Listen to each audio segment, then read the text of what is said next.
Great. Here we go. Hey! Hi, Elena. So nice to see you again. I was just saying about So the nice. wonderful work you've been doing lately. You're so dedicated. Thank you very much. Thank you very much. It's passion, passion for truth, for disclosure, and for humanity. It's so exciting. I don't see the tiredness, honestly. I barely sleep and it's exciting, but you know that as one of the greatest minds of our times, you know what is this passion is. Well, thank you. And in fact, you're aware that we chose today's conversation around Thoth and the meaning of the nine and the science of the cedar races and the sort of science lesson behind all of that. But to start that lesson, I thought actually to talk about you for a moment. Well, it's specifically in terms of what I see as your bravery. Thank Yeah. you. Well, Elena has been hanging in there, guys, as half the planet decides they're not ready for this. And Elena's like out front there saying, hey, it's real. I've been there. Believe it or not, this is my reality. And look, people have come behind Elena, Alex Collier, and boy, did we have fun recently with Jean-Charles Moyen and Michael Salla. So there's consensus here, guys. So look, take Elena seriously. And that's a bravery I wanted to acknowledge here as we begin this. And Wow. real bravery. And actually, I prepared just a thought about that, if I may, Elena. Wow, thank you. I'm just blushing. You're gonna make me cry. No, that's a courage. That is a courage. Her reality has been affirmed now, and people need to take into account it's just not possible to sweep this under the rug anymore. Anyway, No. so part of this conversation, I thought today, obviously for me, it's a science lesson. And the science lesson has to do with the fact that there are some times when we need to actually have our own discrimination about things. We have to look at things as they are and have discrimination and see whether or not this makes sense from our own knowledge of pure principle. And that's basically why I prepared today's lecture about Thoth, Hermes, and the cedar races. Basically, today's lesson is supposed to be like, if you were an engineer and you wanted to try out for a job being an engineer for the cedar races and Thoth, what would your training be? Oh, I look forward to that. So wow. that's the prepared lecture. And in that regard, so that then enables us hopefully to have some kind of discrimination. Even, for example, Elena, if we may say gently, was one of the first to say that, the Swaruu people had kind of lost the plot and in fact fallen into an AI trap, actually. And there was a critical moment there when they said Swaruu number X had actually, well, the earlier one died. And so they resynthesized her from her shipboard computer. Hello, is there something wrong with this? Yes. Yes. Totally obvious.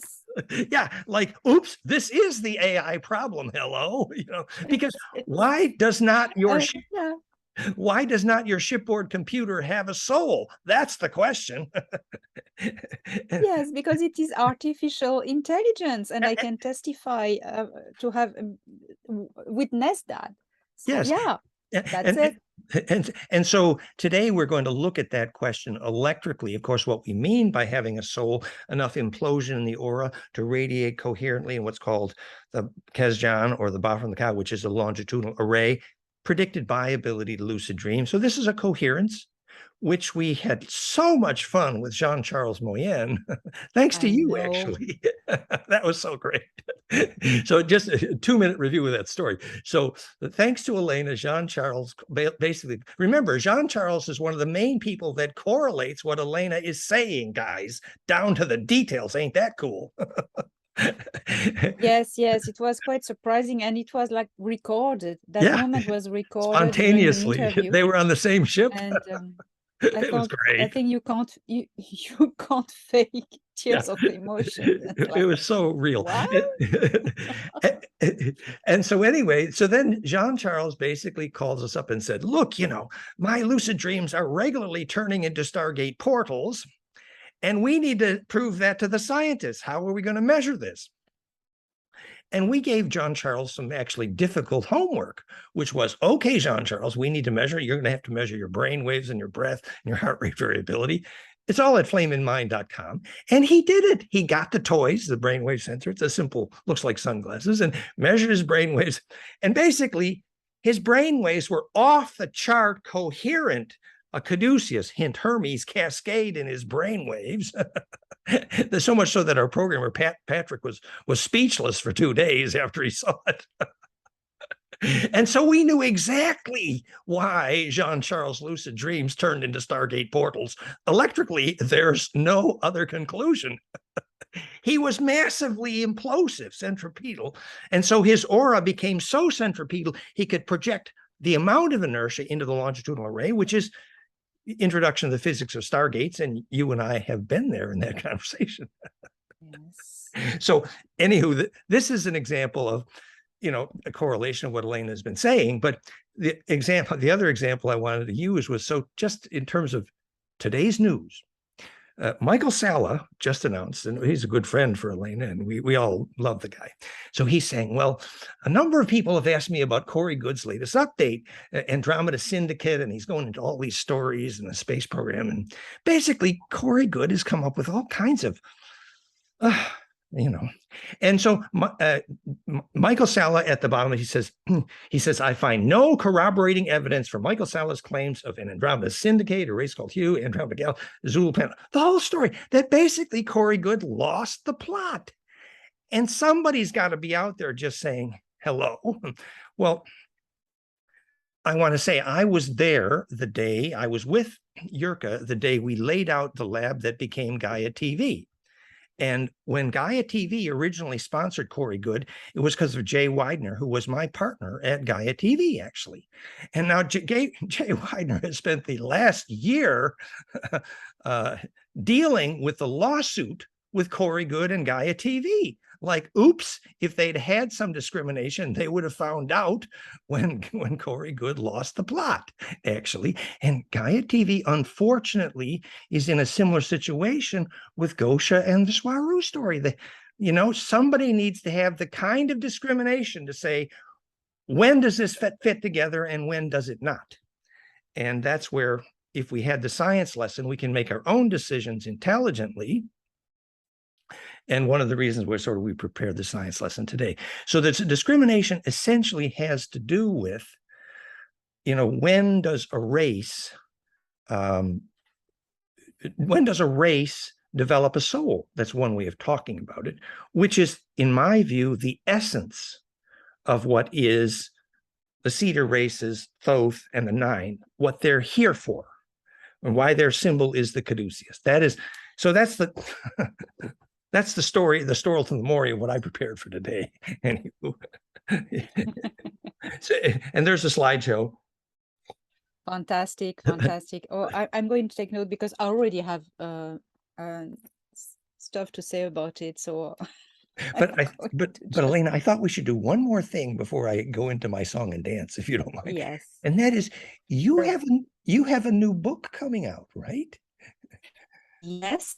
It's all written and it's at the proofreading at the moment, and I'm just working on the illustration now, waiting for the proofreading to come back. So I do not know when it will be published, but it is soon anyway. And this book is, I think it's my masterpiece. That's why I came here. I got the feeling. It's why I was in Canada. I can't wait. So can you tell us the title?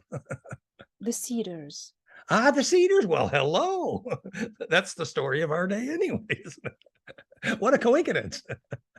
This is the accomplishment of my mission. And the dark ones know it, and they try in any way possible to take me down before I manage the task. But the thing is, they already failed because the manuscript is in the hand of different people who, if anything happens to me, will publish it. She's a brave lady. Look out for this one. I'm going to declare you an honorary Scorpio, if you don't mind. You can kill the messenger, you won't kill the message. It's good. And guys, honestly, I did not know that was the title of Elena's new book, The Cedars, before I prepared today's lecture about the cedars. What a coincidence. So yes, so there I was in electrical engineering class 101. And I decided I wanted to be Hermes. I mean, I wanted to be Thoth, and somebody better prepare me. You know, my electrical engineering classes happened at University of Detroit, and normally, if I went to my classmates in electrical engineering school and said, "Well, Thoth said they came back because we need to be higher consciousness and we need to be the next density and we need to be in the next dimension," my classmates in that electrical engineering class would tell me, "You're nuts, go away." So we need to turn that. That's that's not a bad answer. Next dimension, higher density. It's actually a correct answer. It is. It's literally correct. It's spin density, and it is propagating into a larger array, which is the next axis of spin symmetry superposed. It's the right answer. The problem was no one has explained it yet to my electrical engineering class. Oops. But you're going to do it. Well, I'm setting myself the challenge anyway. What else is fun? Well, you've got to have fun. If it's not fun, yeah, why bother? There it is. There it is. Science is fun. Science is so fun. So then when Elena asked me what I thought I would like to talk about today, what I told her, quote, "Pyramid History of Hermes / Thoth and the Cedar Race is the 9, Key to the Physics of Soul versus the AI Borg Challenge." This was our state mission. So now we have a title. Do we have the material? Well, in order to really understand what it meant to be a cedar race and how you would train for the job, I mean, I would suspect probably that's a well-paying job. So I think it's probably worth training for. Oh, you've got a job. You've got a job upstairs after this one. So that's for sure. So guys, let's train for the job. We want to be a cedar race when we grow up. So how does the engineer get trained? Well, that's the story to today's Maury. So anywho, where I was going to prepare to start that story was, if you ask most anybody, any historian who built the pyramids, most anyone will say, well, basically Hermes. There seems to be no coincidence. And when we read the book Only Planet of Choice, and the 9 are saying who's leading, who's the messenger here, at the cover it says, well, it was Thoth, Hermes. So what did it take? Well, here's a better way to put the question. If you understood what the designer of the pyramid was doing electrically, you'd probably have a very good clue of what it was to be Thoth, Hermes, and one of the cedar races. And that's where I was going to start the conversation, the actual physics of. Now, recently, we did a wonderful film on our YouTube channel, Dan Winter Fractal Field, which is about 1/3 the subscribers of Elena's channel, by the way. But we share it always, and it's all fun. And I encourage all my subscribers to go and subscribe to Dan Winter's channel. The link is at the bottom of this video, because amazing stuff. It will blow your mind. Really activating stuff. Thank you. And it serves that, my more scientific side of people meets the more, deep spiritual, intuitively inspired interstellar contact people of Elena. So these two schools need to meet. It's a good thing. Anywho, so our question on the table is, do we understand electrically what Thoth was up to, Hermes, designing the pyramid most specifically? And we dealt with that at length with Sam Osmanagich on that recent film on our channel. It's called The Purpose of the Pyramids. And here's a 5-minute review. Mainly, the pyramids were a global wireless power grid, literally. And I am the electrical engineer who's here to explain what that is to you, actually. That the pyramids were a high piezo and high dielectric material, more piezo at the top, and the material is high dielectric, which high dielectric means just distributes capacitive charge efficiently, basically. In other words, if you're in a building of high dielectric, like natural material, your aura can breathe through it. If you're in a building of low dielectric material, like steel or aluminum, your aura can't breathe through it and you're frozen. Sorry, bad news. So the high dielectric and high piezo material of the pyramid meant that in a correct geometry, it was, quote, the Hummer. Now, if you read the book 2/3 by David Myers and David Percy, and I have a website about that, goldenmean.info/Babylon. They basically claim to be Arcturian inspiration. I think they were, as was my friend Jose Argoyas, Arcturian inspirations in part, and we know they're an advanced culture, actually. And the pyramid was called the Hummer because it hummed.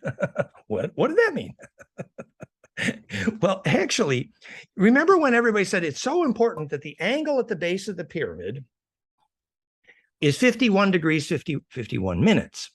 And that created a geometry such that the height to base ratio created golden mean ratio. Oh, well, ain't that fun? But why electrically? Well, because that created golden mean ratio frequencies. Okay, but why electrically? Now, here's where we get to the film we just made with Sam, because Patrick, our programmer, and Valerie, my partner, they went to Sam's Bosnian pyramid, it's actually several times, and they measured the harmonics inside. And so the frequencies of the hum, remember, this was just after Sam is reporting repeatedly that literally millions of people are coming from around the world to his pyramid because they're getting rejuvenation. Like they're getting younger. This is called Neg Entropy, by the way, which just happens to be the title of my book. I just happen to have my book handy. Fractalfield.com, Origin of Neg Entropy. And so the pyramid is Neg Entropy, which means rejuvenation, which gets people younger. Now, we happen to study that, and then we use those frequencies, and we produced a plasma that makes people younger. And Sam actually bought one of those systems called Therify.net, which is doing rejuvenation commercially successfully in 25 countries, actually, which is a frequency signature produces rejuvenation. And that frequency signature looks like a caduceus. Hello, Hermes. and that's the story to our more. That's where we're going with this. And so now we begin the slideshow, hopefully. Am I brave enough here? Share screen. Let's see if I can do this right. So I need life force measure. Yes. Okay, we're going to flameinmind.com/life force measure. Can you see that now? No. The connection is flickering a bit, so hopefully it works. Let's try. I think my connection is. I've got new optical fiber here. Is yours?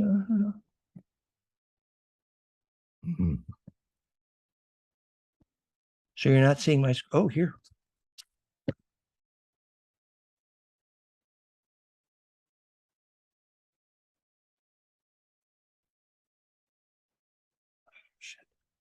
You froze. Yes, it's coming back. Okay, resume the recording. Okay, yes. Coming Here back. we go. Sorry. Now we go back. Here we go. You can see my screen now? Yeah, I can see your screen. It's perfect. Actually, my optical fiber is fine, but the plug in the back of the computer was loose. Oops. That's why, yes, that's why. So it will work better, hopefully. Okay. So anywho, this is the frequency signature. On top, here we're measuring. The website is called flameinmind.com. And the section there is called Life Force. And if you can see, this is the frequencies shown in white that we measured in the Visigothic pyramid, Bosnian pyramid on the right, of the harmonics inside the pyramid. These are the low frequencies under 60 hertz. You see the dominant harmonic here, 53 hertz, actually, dominant harmonic. And then we have some harmonics around the Schumann series down below, which also includes a 30 hertz component. And we have a 32 hertz component here, which is, by the way, a Schumann frequency.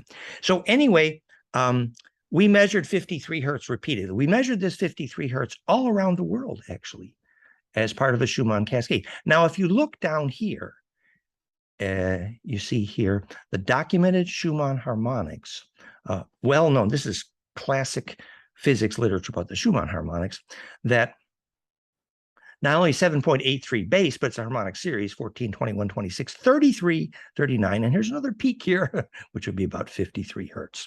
Now, so we're studying that pyramid, and then we figured out why the 53 hertz was there when the actual origin of neg entropy, the reason anything is neg entropic, and the reason anything makes gravity, and the reason anything makes bliss or consciousness, is when the frequency series fit this. It's called origin of neg entropy equation. It is my original equation. I took Planck length and time, which is the musical key signature of everything in physics, and multiplied by powers, exponents of golden mean ratio. And when you do simply that, you get a caduceus, named for Hermes, which is called phase conjugate fractality, or a caduceus. Dan, just if I may, for my normies audience, could you quickly define neg entropy, please? Yes, sorry. So entropy means tending toward disorder. Very simple. And your science teacher incorrectly informed your child that the universe is tending toward entropy, disorder, like the universe is going to fall apart. Oh dear. And this is what your science teacher is telling your kids. And guess what? They're wrong. No, there is a way out of entropy toward neg entropy, which means tending toward self-organization, self-organizing. And it's the title of my book for a very specific reason, because when you take a frequency series in this cascade, you get the geometry of what's called implosion. And when the charge implodes right down to that, again, that Planck length threshold, 1.61 times 10 to the minus 33 centimeters, at that point, the inertia is converted from transverse to longitudinal. It's called longitudinal EMF, incorrectly called scalar or torsional. And that longitudinal array is A, the physics of gravity waves, the only physics of gravity waves. B, the only way you lucid dream and take memory through death, that array. It is the physics of the collective unconscious, the communion of saints, and the Akashic records. It's a longitudinally coherent array, which inhabits the nodes of sacred space, which looks like this. So the still points in that array bounce in and out, and that longitudinal component, which is simply, longitudinal just means instead of propagating up and down, the transverse EMF, which is all our radio, the inertia propagates like a compressional wave, like a sound wave, called longitudinal coherent. And when you propagate in that way, you can go through the speed of light and you get immortal. I mean, you have the Ba from the Ka. I mean, you have the Keshan body. I mean, you have the rainbow light body. I mean, you have the Vril. So the ability to get longitudinal is literally get longitudinal or get dead, which is a subscript of the bumper sticker that says get fractal or get dead. But anywho, the ability to do that depends on a frequency signature. And that frequency signature is the equation here. And I'm going to show you that equation in the science lesson. But basically, you take Planck and keep multiplying by golden mean ratio, and you get a frequency series. And that is the perfect caduceus. And I did that, and I made implosion in water, theimploder.com. It's used around the world. Then I did that, and I did it in brainwaves, flameinmind.com, and we make bliss with brainwaves around the world. And we have the world's most powerful bliss-inducing binaural sound, very cheap, flame and silent, with the same equation. And then I used that frequency signature in plasma, completing what Priory started, and then I invented Therify.net in plasma, and we're doing commercial rejuvenation in 25 countries. And it's all only that frequency signature. Pure implosion, named after Hermes Thoth, the subject of today's talk. So the frequencies of that equation in top on blue here, 2.78, 4.5, 7.29, 11.8, 19.9, those are in blue. The calculated pure implosion frequencies, which, by the way, would land you correctly on 50 hertz, which would enable you to make carbon nano. And 60 hertz, bad news. 50 hertz is the most healing frequency in all the cancer literature because it's bang on the equation for neg entropy. Anywho, on the bottom in green are the known Schumann harmonics, 3 hertz, 7.83, 14.3, and 20.8. Now, why am I explaining this? Because Thoth Hermes is the guy who not only designed the pyramids, but he's the guy that designed the Earth to resonate at the frequencies we call Schumann. Hello, because the cavity between the Earth and the ionosphere is a bounce array. And the ringing of that bounce array is what determines the Schumann resonance. So who designed the Schumann harmonic series to be almost perfect for making life? I mean, if that isn't the job of a cedar race, Thoth Hermes, the 9, that's the life designer in essence, is the guy who figured out how to make Earth the right size. I mean, yes, Venus is golden ratio planet of Earth, and Moon fits it. There's so many. In fact, if you look at spirosolaris.ca, the most dominant ratio in all orbital mechanics is golden mean ratio. Not just because that's the only way to make stable gravity, but it's the only way to make neg entropy, and the only way to make life, and the only way to make consciousness. Yes, and that comes into the terraforming process. Exactly. When you need not only to create a rock in space, that's not the point. Well, that's the first stage, but then you need to create a viable environment, which is electromagnetic toroidal biosphere, and also an etheric resonant plane that so consciousness will be able to anchor. If there isn't this layer, consciousness cannot anchor. Do you agree? And the very definition of anchoring, which is the French word for grounding. Yes. Actually, that only definition, grounding means access to fractality for electric engineers and psychologists, because it's access to charge distribution efficiency, actually. And the only charge distribution efficiency possible here actually is at the pine cone tip of that caduceus, where the Planck enables the transverse to be distributed through the speed of light into longitudinal array at golden mean ratio multiples times the speed of light, which Professor Raymond Chow proved, which is the smoking gun proof of my theory, after Tom Bearden proved that a gravity wave is longitudinal. Yes, so anyway, very interesting. Go on. No, but so to get tuned to that Planck length, so to propagate through the center of the pine cone accurately, tuning your ringing bell to imploded Planck, and we'll see the Grail animation in a minute. So you had to get very close to that frequency cascade. Well, Thoth Hermes, when he designed the Schumann harmonics, which became that Schumann cascade, is what rings the bell of the pyramid to implode and propagate longitudinally. And that longitudinal array is called global wireless power distribution. And so at those nodes, you could pick up the global wireless power. And Tesla failed because he didn't get the locations right, and he didn't get the frequencies right. But now we know what that is. And that's all at fractalfield.com/vacuum energy. But just to finish the thought here, so you see why we measured 53 hertz instead of 50. 50 is the exact golden ratio of Planck. 53 is what we measured all over the place. Well, if you take 7.29 theoretical, which is theoretical implosion perfect, and 7.83, which is the actual prime harmonic of Schumann, that ratio is exactly the ratio between 50 and 53 hertz. Hello? So the 53 hertz we're measuring, and when we got the proof of that, so Sam and I got together recently. He says, yeah, we're scratching our heads because we went to the top of our pyramid and other pyramids, and we kept getting 28 kilohertz, 28,000 hertz. We measured it all at the top. Every time we get 28 kilohertz. And guess what?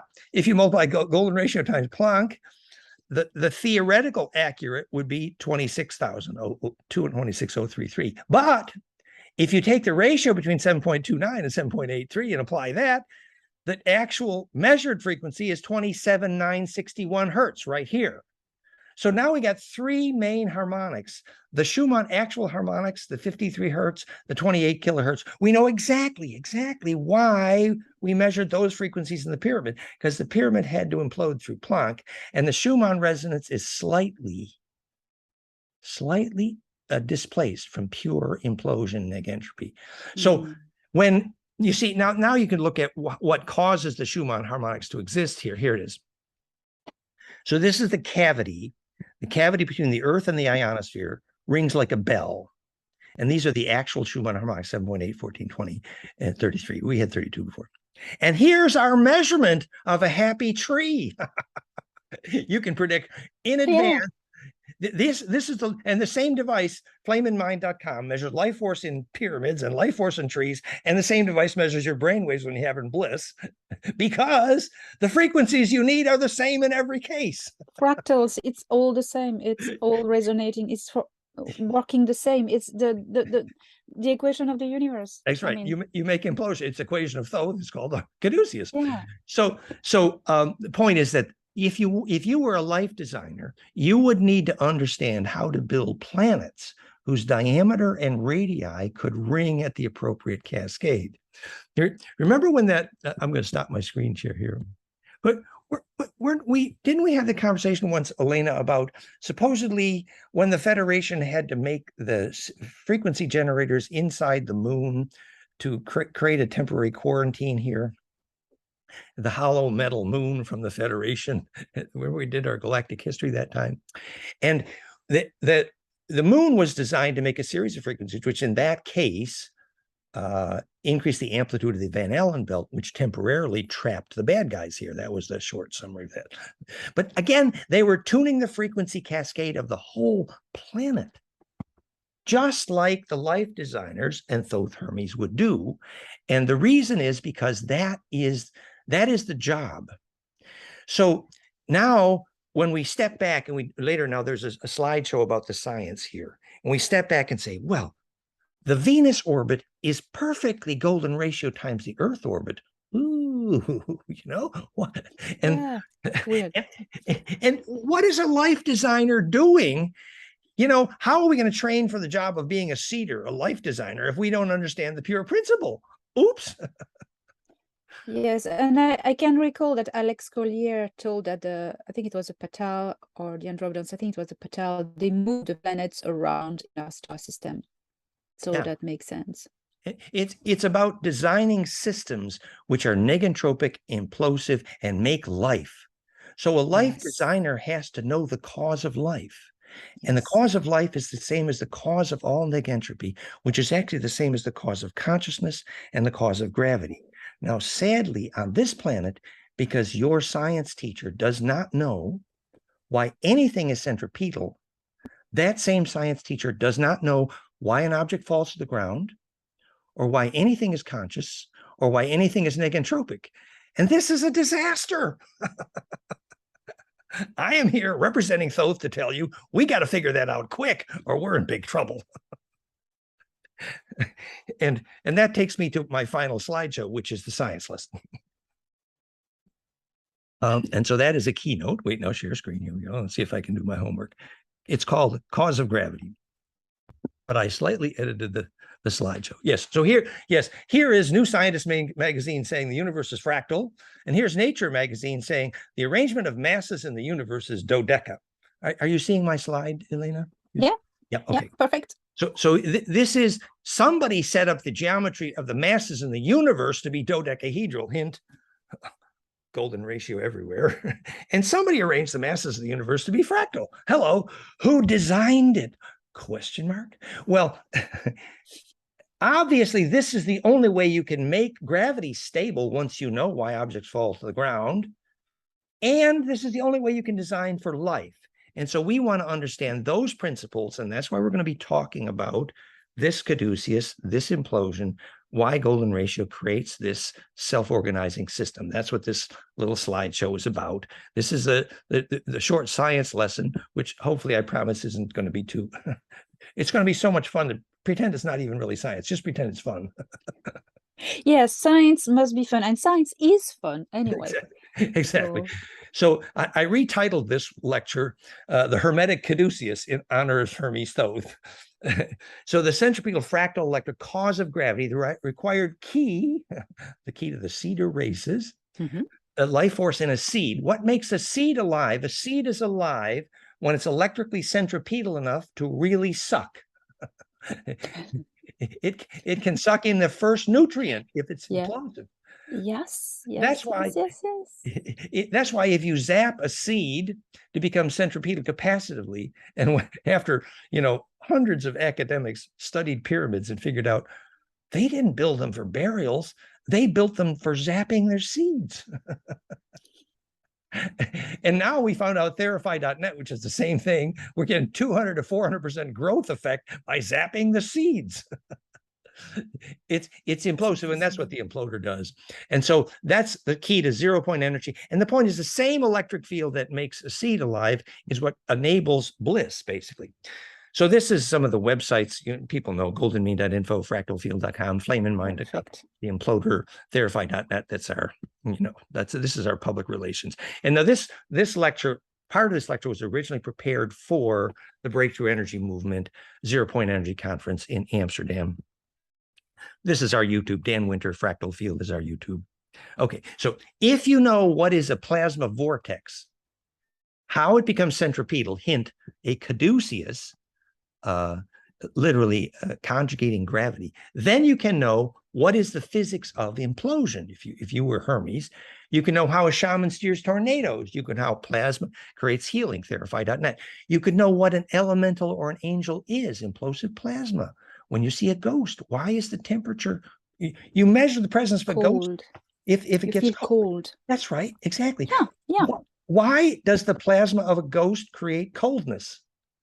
Cold, especially in the spine. Exactly. Thank you. And the point is that when a water vortex is implosive, like Schauberger's is piezo, it spontaneously gets colder just before it starts creating electricity from gravity, actually. And also the plasma vortex Therify.net. The tip will occasionally spontaneously get colder. That's called Neg Entropy. That's it. Oh, I have something. Oh yeah, I'm taking note for later. Don't want to break your It's speech. okay. I carry on and get too enthused, so your questions are probably making more fun anyway. So either way, but so what an elemental or an angel is. These are living plasma bodies that are implosively centripetal, and then you can see what releases a ghost, like Therify or a healing aura, because the ghost is plasma that doesn't have enough coherence enough to get centripetal to be distributed. Whereas Jean-Charles Moyen, he got that frequency signature as brain waves, and his aura gets very dense at the center. And that implosion is literally what a stargate or portal is that propagation of that longitudinal array. So then you begin to understand out-of-body visions, lucid dreaming, because that longitudinal interferometry is the only physics of action at a distance, the key to all spiritual science, actually. And how action at a distance stargates work, how hydrogen makes gravity. You take that same equation, you get the radii of hydrogen. That was my discovery. I was the first to prove Planck times golden ratio is the 3 radii of hydrogen. So I was the first to prove how hydrogen is fractal, and therefore how and why hydrogen makes gravity, because it is a fractal. So then you can figure out how Gaia, Earth's Schumann field, became neg entropic, what we were just discussing. We can decide, learn how a soul forms in imploding DNA. That really is the point of today's conversation. At the end of the conversation, we could know that DNA, when it recursively braid implodes in the presence of the phonon signature of human bliss, that becomes very centripetal, and it spits out longitudinal coherence, predicting lucid dreaming, called a soul. And knowing that is the moment when we're not susceptible to the AI propaganda. Yes. Because we know the difference. We could just give a friendly, loving example. Dan Willis working with Marcel Vogel, who's, I love Marcel too. And there's an interesting lesson there. The actual helical array of Marcel's quartz crystals is pure hexagonal. And so the piezoelectric electricity in that quartz, right, is actually the top-down view is a hex of the SiO2 silicon dioxide helix called quartz. And this top-down view of the ratchet of that helix, the SiO2 forms tetracubically. So top-down view is a hex like a cube. And piezoelectric means that the pressure on the sides will create a voltage on the ends. That's called piezoelectric, which is connecting a long wave to a short wave. Very magical, very useful. But the geometry of that hex means that it's not going to spit out a longitudinal by itself. But here's the fun part. There's a but.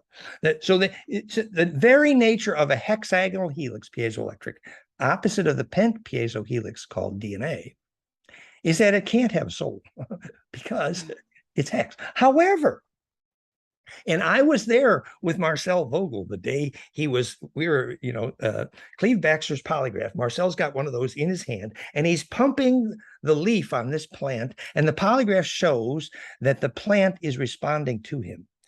And from the quartz crystal, and Marcel is sweating up a storm. He's doing a lot of work. And you know why? Because the pump wave in that quartz crystal was his body's infrasound, called a phase conjugate pump wave, which is the same caduceus we just saw, the brainwave heart harmonics of bliss. So the body can make the phase conjugate pump wave that turns a hex crystal into something that will make a longitudinal propagation, heal the plant. But without the human body, it ain't going to make any longitudinal. So in other words, it requires you to be there having some bliss to bless it, or it's not going to be implosive. That's the lesson. You need to give the impulse. Impulse is the right word. It's actually impulse as the right word. I recommend everyone to watch the video I made with Dan Willis on the crystals. I put the link down. Which is very interesting was the vortex point. Because we were in contact with Danaan, who is a terraformer from the Pleiades, and he was explaining to us the vortex point, the singularity in the crystal where we need to send the impulse, and that is done with consciousness. We can either breathe the consciousness in, as the shamans do, or either send quick electrical pulses at where the vortex is. It's you have so many comments on this, I suppose. It's beautiful, and that is precisely correct. And if I'm an electrical engineer needing to understand that, at the vortex point is the only place where the transverse becomes longitudinal, where it implodes. But the nature of the quartz crystal is such that it's not going to implode phase conjugate. It's not going to become neg entropic without the pent, which is your body's harmonics, which is what you said, your consciousness, your bliss. So your focus into it, if you know the history of phase conjugate pump waves and gravity making, the Koski frost crystal, which is another subject, the phase conjugate pump wave is what activates the quartz crystal. And we made a film about that called Warp Propulsion, you and me together, actually. But for that quartz crystal, unlike the lithium niobate of the warp crystal of Star Trek Star Wars, which is a phase conjugate, by the way, but the phase conjugate pump wave in this case is you. That's the point. Yes. And we were even recommended recently by Jenhan that gamma brain waves are freaking good for doing that.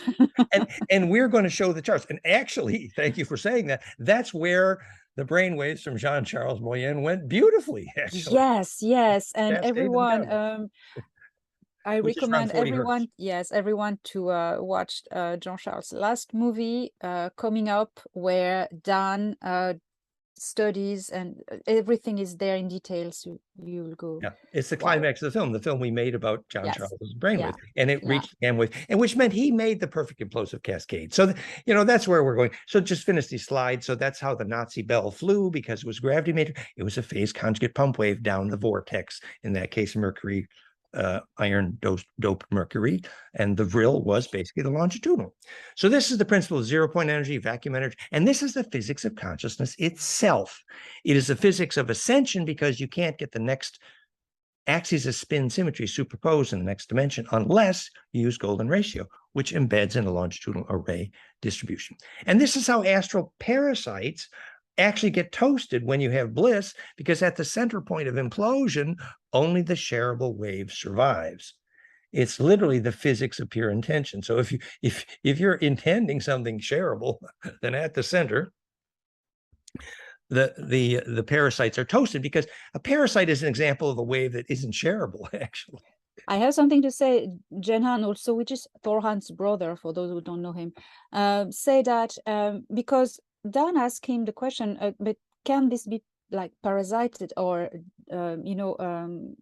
chaotically influenced? And he replied, no. When the frequency is in a state of pure resonance, non-resonance, incoherence cannot match it. It just doesn't work. And if electrically we were to understand exactly what that means, we talked about at realheartcoherence.com how you could use the internal phase coherence of the EKG as a lie detector. It's functional. Realheartcoherence.com. I invented the word heart coherence in the literature, actually, because I figured out how to measure phase coherence in EKG, which is basically your heart becomes a laser when you speak your truth. But the interesting thing is that your heart knows which wave is shareable, which means can achieve perfected distribution, which is exactly the same as what determines what memory goes through death, because death is a small electrical black hole. You see the lattice cobweb tunnel spiral, the Heinrich Clouvet form constants at the moment of death, well known. There's a map to dying, goldenmean.info/immortality. And the reason you see that symmetry operations in DNA, actually, at the moment of death, well documented, is because implosion is required for successful death, which is successful compression, which then enables your aura to get the centripetal inertia, just the way John Charles did, to propagate coherently into that longitudinal array, which is the collective unconscious, a communion of saints. And the library card that gets you in there is there's something that's shareable. I mean, there's something that serves all. I mean, there's something that serves the survival. The DNA, it's like DNA in a library has been collecting a library of survival information for 1 billion years. And if you want a library card to get into that array called ancestor memory, you have to have a shareable wave, which means you can't die successfully if you're angry because. Yes, you don't succeed. You don't pass through you are in dissonance and you don't have the right frequency resonance to pass through the vortex. That's why most of the people who have a normal natural death experience this state of bliss and well-being just minutes before. And if they've practiced their bliss, and if they were lucid dreamers, ideally also if they were doing this in nature, it's much easier, actually. All those pictures we see of the soul leaving the body after death, the good pictures come in nature. In the hospital, there's electrosmog and some issues, but it was our friend Ray Moody, who's wonderful. He showed that death visions are electrically contagious. The surgeons have documented medically that death visions are a shareable wave. I mean, what it means is that the room is full of that vision because the successful death creates that implosive vortex that allows your plasma memory to enter that larger fractal longitudinal array, the dreaming track songline or something. And to get in there, you have to do compression well, which means you've sorted your affairs, which means every scene in your life has been sorted. So anybody that you were angry at, you suddenly, you saw it from their perspective and my perspective and their perspective and consumed perspective, which is, by the way, the study of the design of Shakespearean theater is called consumed perspective, the cube octa theater, because the sequence of emotions enabled. So at the end of the play, you realize that everyone's actions, you understand all their intentions, and then e pluribus unum at the end of the play. The play is the thing in which you will capture the conscience of. Yes, I actually noticed that now that you say it. Shakespeare's play are driven in a way that you're taken into a vortex, you hold your breath, and you see your conscious that you're going to, it converges towards a truth at the end, and suddenly poof, someone brings at the beginning of the play you think that actor's an idiot, this actor's an idiot, this actor. But at the end of the play you realize, I understand each of their intentions, and suddenly you are everyone. That's called consumed perspective. Yes, that exactly. And the fact that the design of that theater is cube octa, and the cube octa, the Shakespearean theater cube octa, you have cube octa, ecosa, octa, and tetra. So the tetra cube octa is all one symmetry. And the cube octa symmetry of the design of the Shakespearean theater actually matches the sequence of the emotions portrayed on one side of the stage, then the other side of the stage, then the other side. So you're actually consuming perspective. It's like you're inhabiting the eyeballs on a peacock feathers array, which are in such exact phase symmetry, like a rose. You know, how can an ant have a million facets on its eyeball and still see only one thing? That's called consumed perspective. Oh, yes. So if the phase lock is correct between them, there's a place in the center called phase conjugate, which is where the pine cones kiss noses. And that implosion is called perception. Yes. It's called the phase conjugate origins of perception. And that's why if you create that sequence of implosive harmonics, about 50% of people who get out of Therify.net plasma with that frequency signature report sharpened vision. Or even after you take a pee, you feel your vision sharpens because your body's a better dielectric. It's the same physics. Yeah, it's kind of a bliss. It's a bit of a bliss after. Yeah. Well, see, or even, you spit out mucus or whatever your body does, your body's essentially increasing its dielectric constant to make you a better implosive capacitor, because that's what allows the implosion, which is the inhabiting of plasma that makes consciousness possible. It also explains, for example, why at the moment of bliss and the moment of death and the moment of birth, you don't need to breathe. Because the breathing is a phase conjugate pump wave to enable the implosion to happen. But if the implosion is happening at higher frequencies, if you've ever been in intense kundalini, it feels like lightning, there's no need to breathe because you can inhabit the stillness. You're at the center of that array, actually. And so it's literally, time dilation, in infinite time dilation in one singularity of time, like perfect stillness. Yeah. And when it's called time dilation, that's the other thing. And we just made a whole film series in the physics of time that actually, the universe is simply made of a superfluid of compressible charge called the ether. And that superfluid, when that compressible charge rotates, it stores inertia. The only definition of mass and matter, the only definition is the inertia of charge rotating. And the period of that charge rotating is the only definition of time. In other words, time is only a name for spin rate, only. So, of course, if you're accelerating, some of the translation of charge vorticity will accelerate the spin rate. So you experience time speeding up. But actually, it's simply a name for spin rate. So once you understand that, first you can understand the physics of coincidence, because it's just charge coupling, which is why golden ratio optimized coincidence in the Mayan calendar, because it enabled the charge coupling to be optimized between the short spin and the long spin. So if you set up the physics of time, this is all at goldenmean.info/coincidence, and is a perfect part of the curricula for the life designers, what Thoth's homework was, that the reason not just Venus year, Earth year is golden ratio to the harmonic series of the Schumann, which is golden ratio to the brain waveform. The golden ratio there was to enable the embeddability. Physics call that entanglement, enabling action at a distance. We now know the embeddability perfected is what phase conjugation is by golden ratio, which is the physics of coincidence, which enables Neg Entropy, actually. So once we understand that time is only a name for spin rate, then we're not confused by these people that say, well, space-time is bending. It's actually not a helpful language, because actually all that was bent was as you accelerated, the spin rate increased, and you called that time speeding up. And when you say that's time stopped, what you actually mean was all rotations came to phase lock at one point and were coupled there. Yes, I've been explained so many times by my upstairs. Time exists only. Well, no, sorry. Linear time exists only when there is gravity. Out of gravity, time is eternal. It's a present moment. It's time. It's not linear. Linearity goes with gravity, and that they are very clear with that.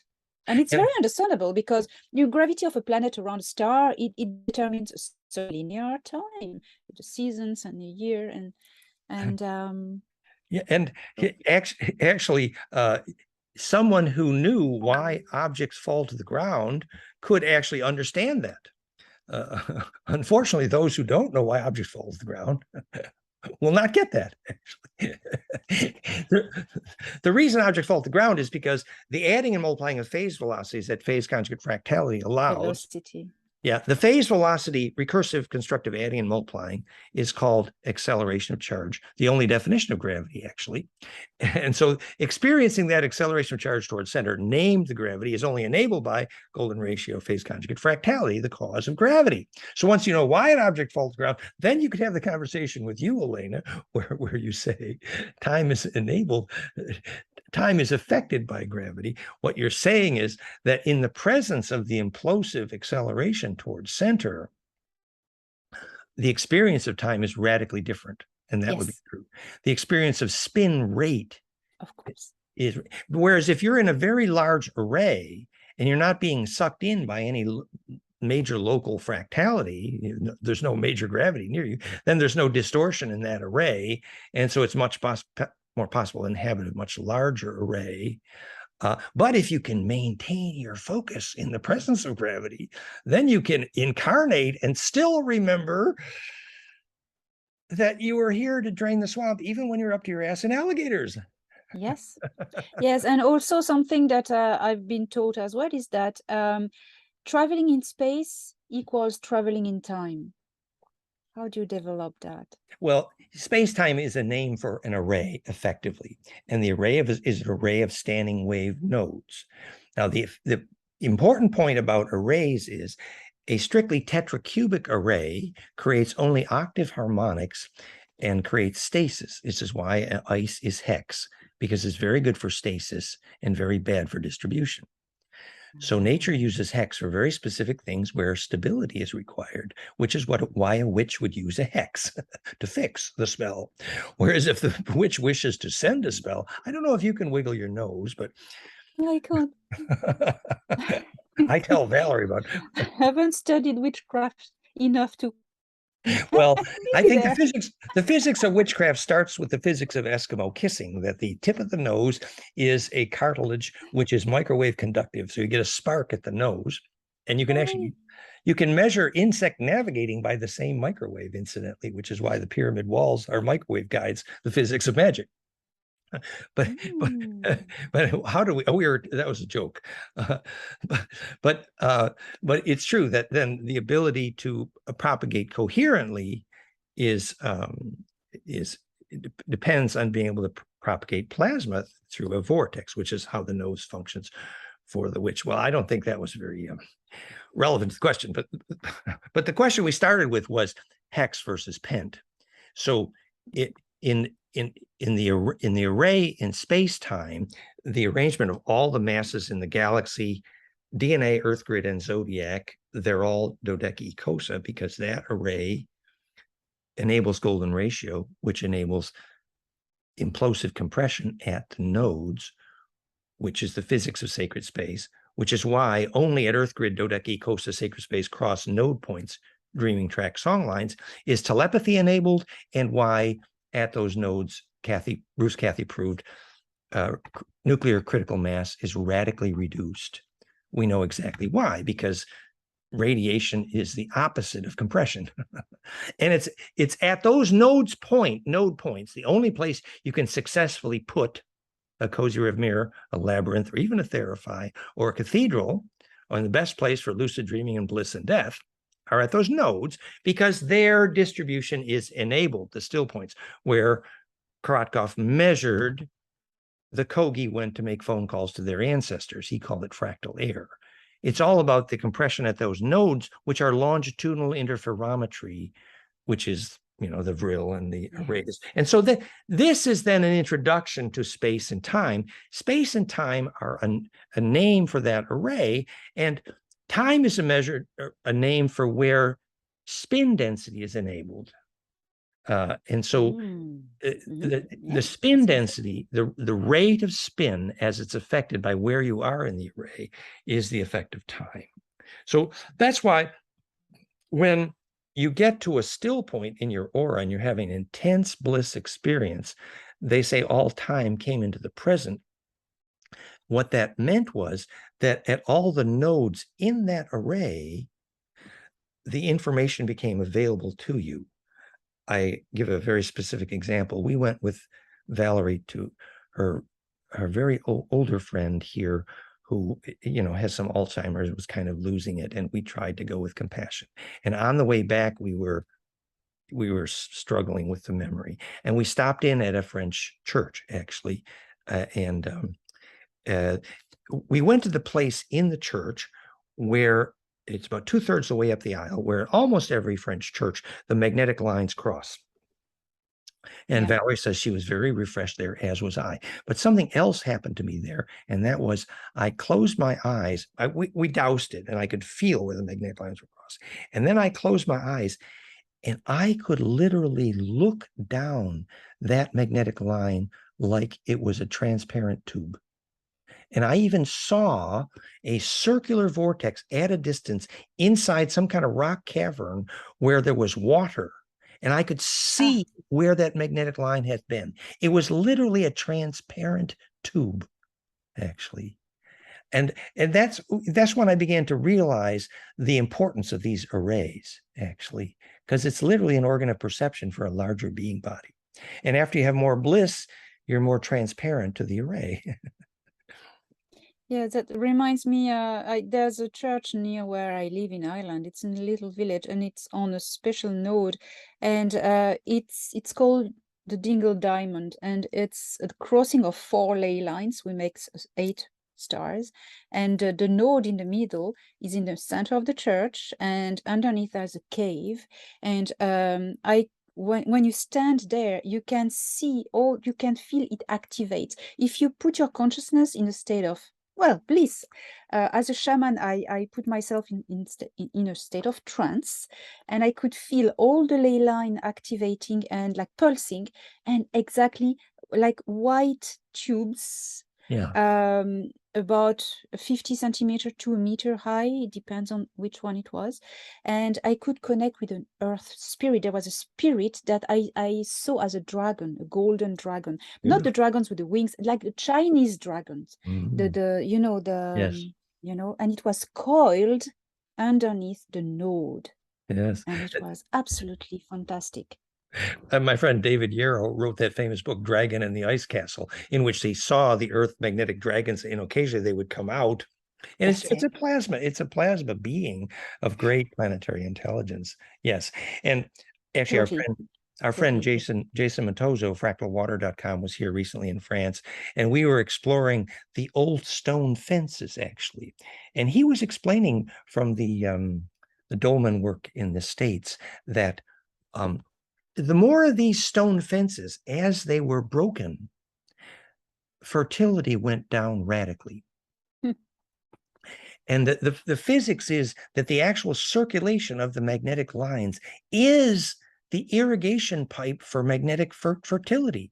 And there's actually a place, it's called the Visigothic Ruins, here near Canigou, where the really advanced local geobiologists will take you there. And I've been there, it's above Torinia. But there's a place where there's a certain magnetic vortex and you can feel it powerfully. And at that place, the ancient Druid and Visigothic shaman, depending on what direction you spin that vortex, it literally opens and closes a magnetic valve that controls where the magnetic fertility goes in the valley.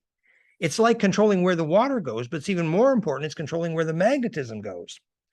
And once we understand that every time we build a highway that cuts a major Earth magnetic line, not only do we lose rainmaking, we lose fertility, we lose implosion, we lose Neg Entropy, we lose the Schumann coherence, we lose the Neg Entropy of Gaia. So we have to learn to restore that magnetic grid. It's life or death. That would be Thoth's advice, I'm sure. Yes. Well, I've been working on the sacred site Tara Hill in Ireland, where it's quite very, very powerful earth grid there. And there was a motorway who went through, cut in half the biggest henge in the country, and cut it in half. That's One of my best friends really led protest. She's a druidess. She's actually the one who started to train me. Nice. She led protests, and it failed because Nice. the government's money. But if they, but we reactivated it. We reactivated it by a druid ritual. Well, that's good. So you can, to some extent, repair the magnetic conductivity through, but there's a limit to that. I mean, ultimately, remember James DeMayo, who was wonderful, in the Wilhelm Reich tradition, they documented the fact that the spread of patriarchy causes the formation of deserts. I mean, that's in the literature. Highly technical scientific research proved that you can map the spread of deserts as patriarchy spreads. goldenmean.info/geobiology, goldenmean.info/patriarchy, I think. But anyway, it's the James DeMayo literature. The point was the physics of why the spread of deserts measurably, the spread of patriarchy measurably causes the formation of deserts. Somebody needs to know, as half of today's planet dies of drought. Somebody ought to figure that out. goldenmean.info/rain. And it's actually quite simple. If you watch a child putting a hole in a cloud, usually if they're a very happy child standing in the mud and well grounded, and they look up and they talk to a cloud, they establish a relation, then they focus there, you'll get a beautiful hole in that cloud. Probably 80% of kids can do that. The physics, well known to the Reichian tradition, the physics is that the centripetal electric field made by human attention creates what's called permission to touch for those water vapor molecules. And that's the difference between water vapor and a droplet. It's literally Christos. It's why Thoth, under the Tutankhamun label, was later named Christ. The Christos principle is the permission to share, permission to touch for waves, which obviously requires fractal symmetry. So the fractal electrical nature of attention made the centripetal force, which enabled the water vapor to become a droplet, literally a cloud seeding. If ever there was a star seeder. So the reason the spread of patriarchy causes deserts is because of loss of permission to touch, actually, for magnetic lines and for people. And when people can't touch, magnetic lines can't touch.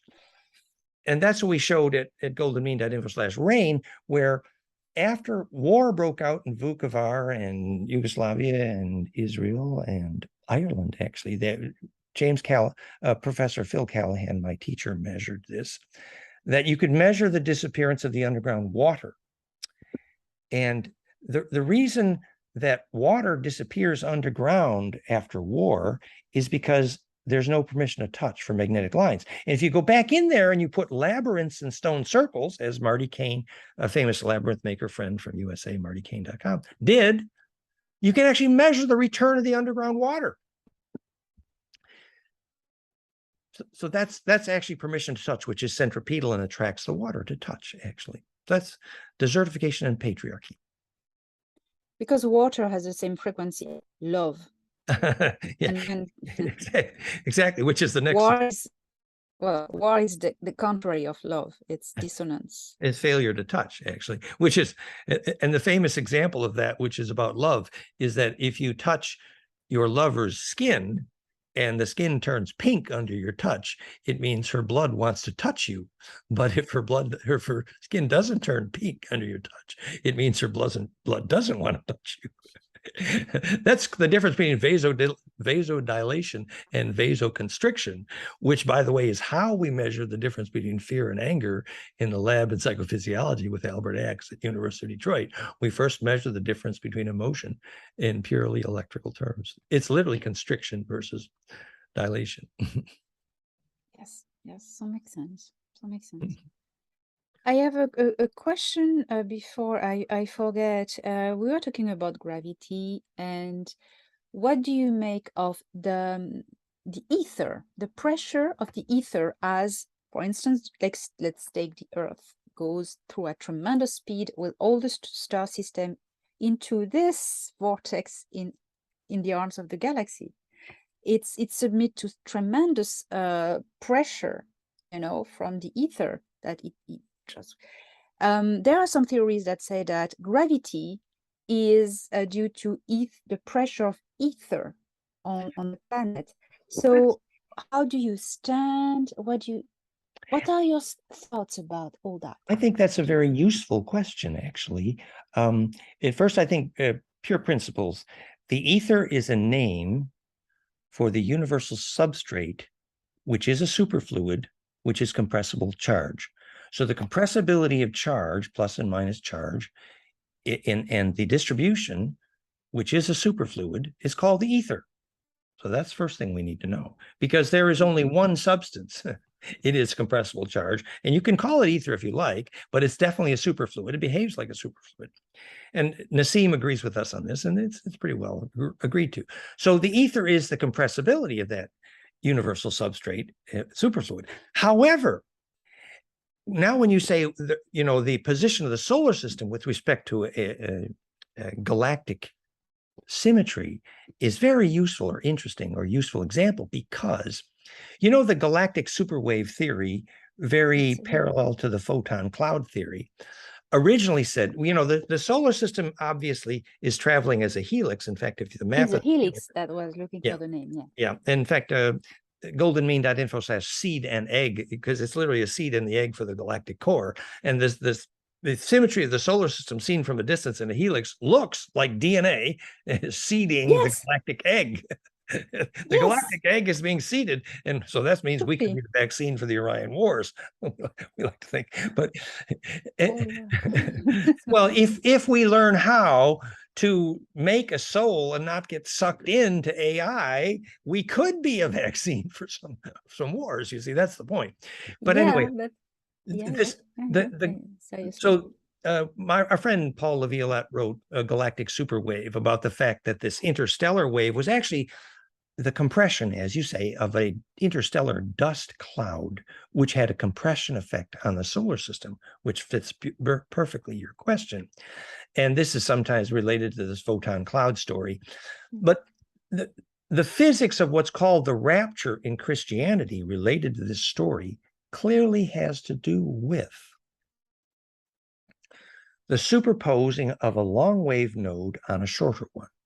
Very practical example. I was there in Poland when we were doing Agnihotra inside this with the plasma, and just seconds before the stopwatch the computer showed, this was the instant of sunset, lit the plasma cloud, and my hair stood up like this. I mean, my hair just stood right up, and I knew exactly why, because the perpendicularity of sunset created phase conjugation. It's called four-wave mix. In indigenous, it's called the sacred four directions. Yes. And so that alignment then perfectly superposed a longer wave node compression on a shorter wave, enabling that embeddability of the short rotation on the longer rotation. Therify works better at sunrise. Bliss works better. Cathedrals work better. Everything works better at sunrise. Well, now if you take that principle of four-wave mixing to solar equator versus galactic equator. So yes, the solar system is about to pass through the galactic equator, and it is a long wave of compression. That's right. And that perpendicular to the galactic plane. That's right, yes. And it's those perpendicularities nesting one upon the other that enable us to inhabit a much longer wave. We could become a galactic being if we understood a little of the science, right?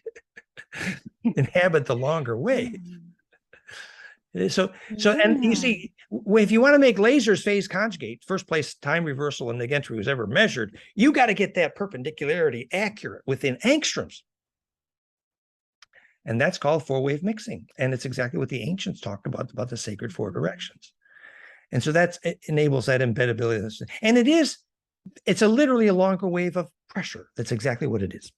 As I think, maybe I'm wrong, but I think our solar system, you have the galactic plane. It's not going like this around. It's going like this. That's right. And it's crossing it like. And Drunvalo had an interesting hypothesis that when we were going away from, we had matriarchy, and we're going toward, we have patriarchy. It's interesting. You could study, and it is a compression wave itself, and there could be some truth to that, I suppose. Oh, that's interesting, and it joins. It makes me think about the first graphics you shown with the waves, you know, the Caduceus waves. Yes. Creating a still And point at the center. Yeah. Makes me think about that. And when we cross a longer equator, like a galactic equator or the photon cloud or the galactic superwave, lots of names for these, we have the possibility of embedding in a much longer wave if our consciousness is ready for it. And I've said many times that this is an introduction to the physics of the Christian concept of the rapture. The Christian concept says, you do not want to be left behind at the time of the rapture. And what they mean is, if you can't embed in the stillness, and they say the guns will melt and the ancestors will rise. And actually, they're right, because during massive compression effect, everything of the wrong dielectric is going to experience heat. The guns will melt. Another reason probably why you don't want to live in a steel and aluminum building, actually. And the other thing is the ancestors will rise. During that compression event, the ghosts are re-enabled to distribution. Yeah. Okay. Yeah. Interesting. Ancestor memory, the collective unconscious, dreaming track, song lines. It's all about this longitudinal array, which I think is so useful to really delve into the science and, teach our kids and become a shareable wave. Yes. Something I want to go back on Neg Entropy. Well, that's something that's used in the med beds practically. Holographic repairing, and by repairing, it's pairing again by resonance. So I've been explained that the way certain med beds function is that you have, using crystal technology, you have a body whose holographic structure, because the universe, everything created has a holographic structure, is damaged, is dissonant. There's a wound, something dissonant. So they're going to imprint, to reverse the body to find the right moment where the body was totally healthy and well, and re-imprint the resonant healthy holographic on the damaged one, the dissonant one. And so what Danaan told me is that the dissonant hologram will morph into the resonant one automatically, because the universe tends towards perfection. Or Neg Entropy. Neg Entropy. So I want to mention that. Well, yes. And, I think we need to be clear, scientists on this planet will say the concept of medbed is a woo-woo myth. On the other hand, Therify.net, negentropic plasma, is commercially successful in 25 countries. And it does exactly that to create the electric field that restores the tendency towards self-organization. Precisely. Now, obviously, it's not the perfection of, but it certainly goes a long way. But I think also it's clear, if we look at the descriptions of those extraterrestrials who have described medbeds, so we have a circulating liquid of stem cells, actually. And if we understand what a stem cell is, how you make a stem cell is you actually create a phase conjugate moment. You actually return a cell. It's called toward dedifferentiation, which means if a cell gets back to its original bliss state, the octa of the original stem at the stem of the spine, it's perfectly dedifferentiated. That means it's not specialized. But that means it has all the information of Neg Entropy to be any cell at that point. And if you get a cell, almost any cell out of the body, it's called mesenchymal stem cell, get back, if it gets happy enough, literally simply happy enough, it returns to its dedifferentiated state. Well, what is a cell that's happy enough?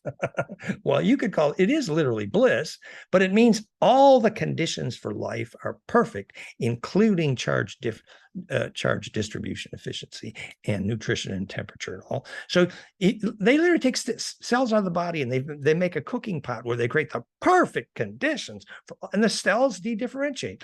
And that it was called backwards in time. The cell went backwards in time, but this is the little subtlety here, that in physics, when they first measured Neg entropy in phase conjugate optics, they realized you could time reverse toward order, but you could time reverse rusted steel to be unrusted, but you could never time reverse toward disorder. Not possible. Which means that it's actually simply Neg entropy. I'm going to give a gift now here, because it's going to be in my next book, but I think I'm going to, it's very relevant that I say it now here.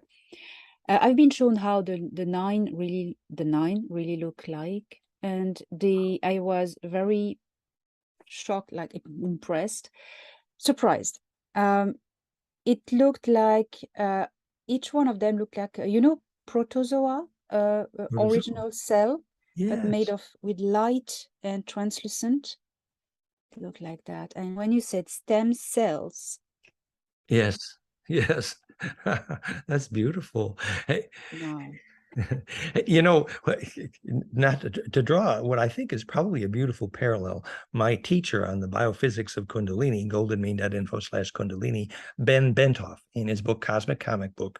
The sequel was called the Cosmic Book, in which he described what he saw during his intense Kundalini bliss. And he went back to basically, he saw through the eyes of the earth and the eyes of the sun, and then he saw the galactic intelligence, and then he saw a giant living cell, actually, which was the shape of the galactic mind.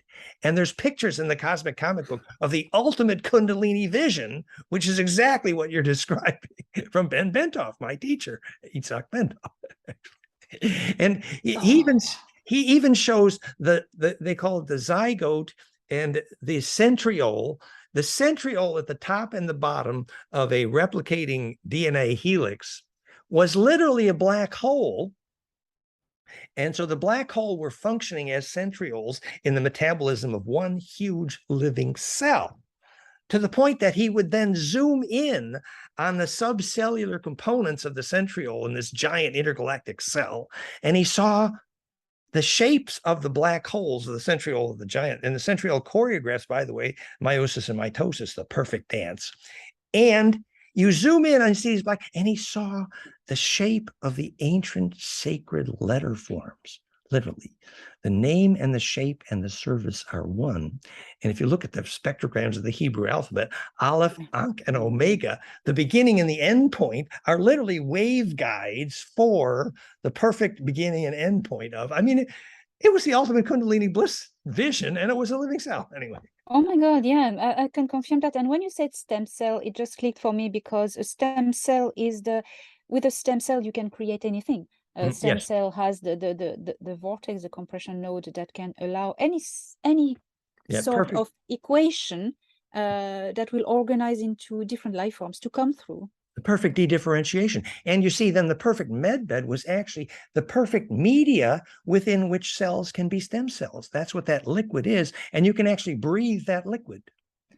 That's actually the medbed. And the electric field you create, phase conjugate broad spectral, is a superset of what Therify.net is, which is probably as close to a medbed on this planet as there is. Yeah, it activates the stem cells in what they want them to be. They send real frequency special keys, that will activate a certain organization within the stem cell. That stem cell will become something to dedifferentiate. Yes. Yeah.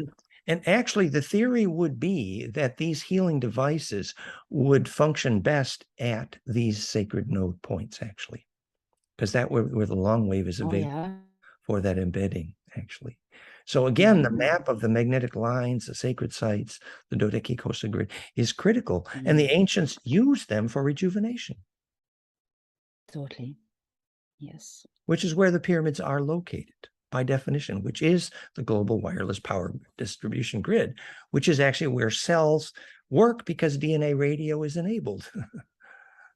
Yeah, actually, in the Great Pyramid of Cheops, it's a rejuvenation, French accent, like medbed kind of. It's a medbed. It's a medbed. Now you can't approach it. It's really guarded. You can't go inside. But everyone who has tried it was rejuvenated.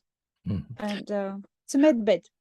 Well, I I have to know. say, about 40 years ago, when I climbed into the sarcophagus in the king's chamber and the lights went Oh, out, you did it. yeah, I did. Oh yeah, and the lights went out. Yes, Light you went said at that that once. moment. Yes. Yeah. Yes. And, I began to have intense Kundalini, and I was inhabiting the nodes. I was very fortunate to be able to visit the sacred sites, Findhorn and Peru. Wow. So that was initiatory for sure. Yes. Yes. I had the opportunity in Dashur at the Red Pyramid to go inside and in Egypt and um, sing, chant. And I could see the sound really activating a machine. Yeah. Something was happening, and my body suddenly felt buzzing so strong. It was like my body was not flesh and bones anymore, but pure electricity. It was You very could propagate impressive. into the array. And when you make sound in a place like that, Yeah. you close your eyes, you see flashes, which are plasma, like orbs, But actually, back to then Thoth Hermes designing the Yes. king's chamber for, it's literally a squirt gun for the soul into a longitudinal array. And even at that point, they said that Osiris Enki, which was literally the son of Thoth, Thothmosis, which means sons of Thoth, the king's line, if he didn't inhabit the sun, the Nile wouldn't flood the next year. And what he meant by that was actually Water. an electrical truth that, every indigenous tribe in the US, I knew personally, the Iroquois and the Hopi, they knew that if they didn't do their rituals, they wouldn't regulate the timing of the seasons, actually.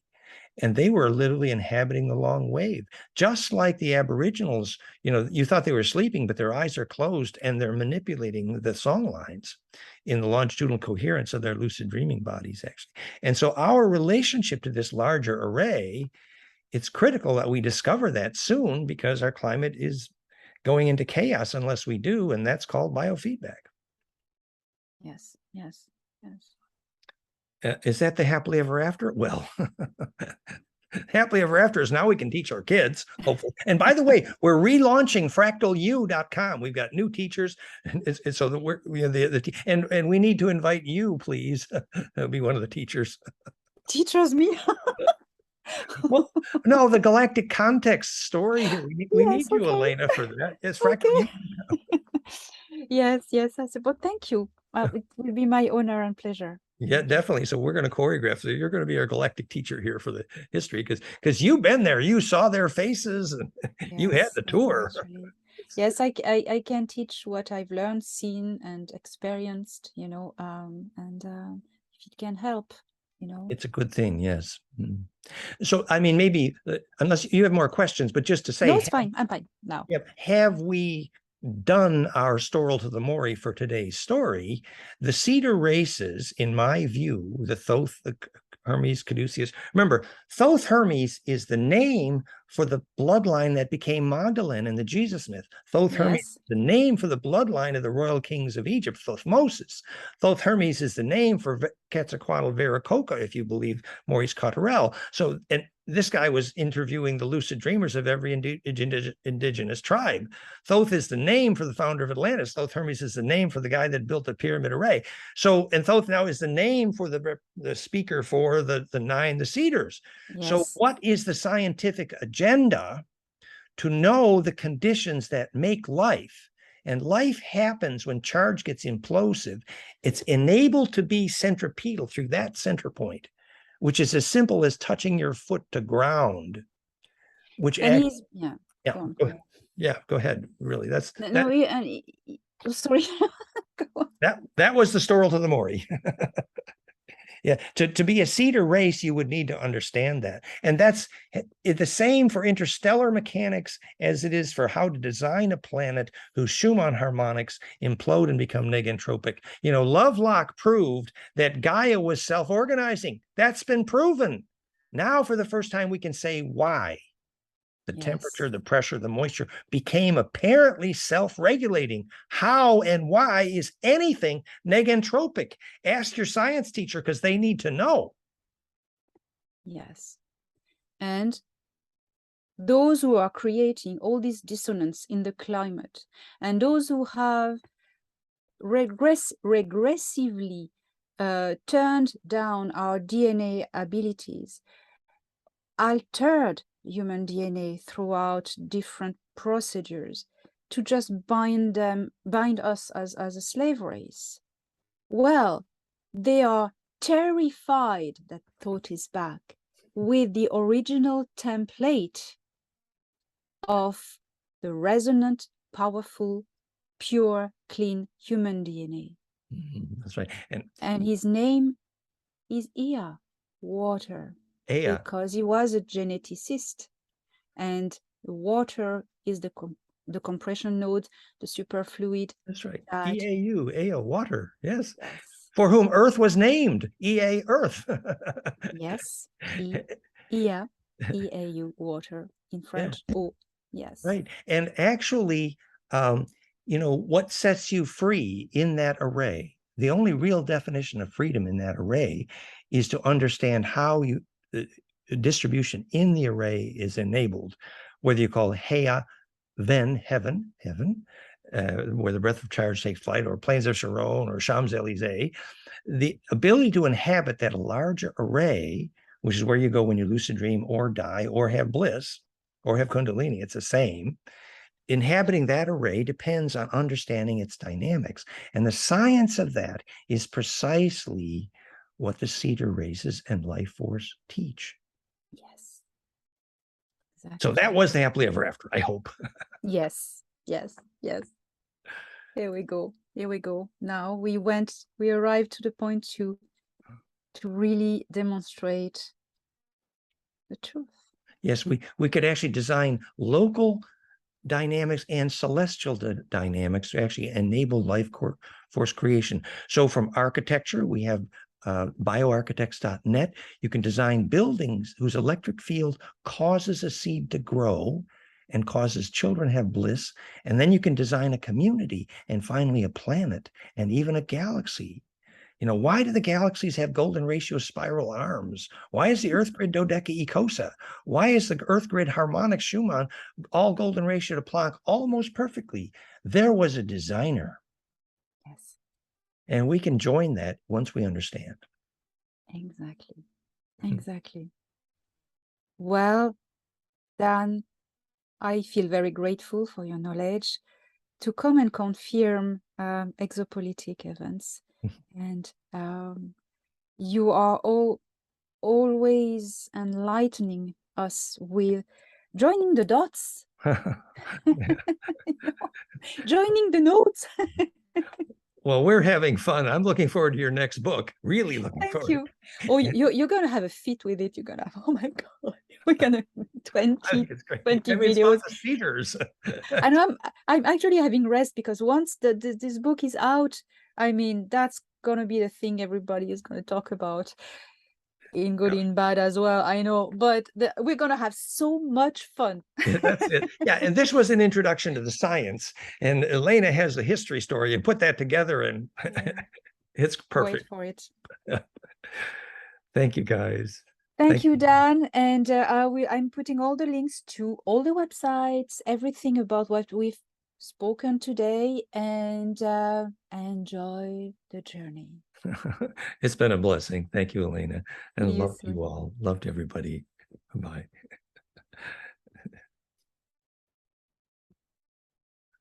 So I stopped the recording.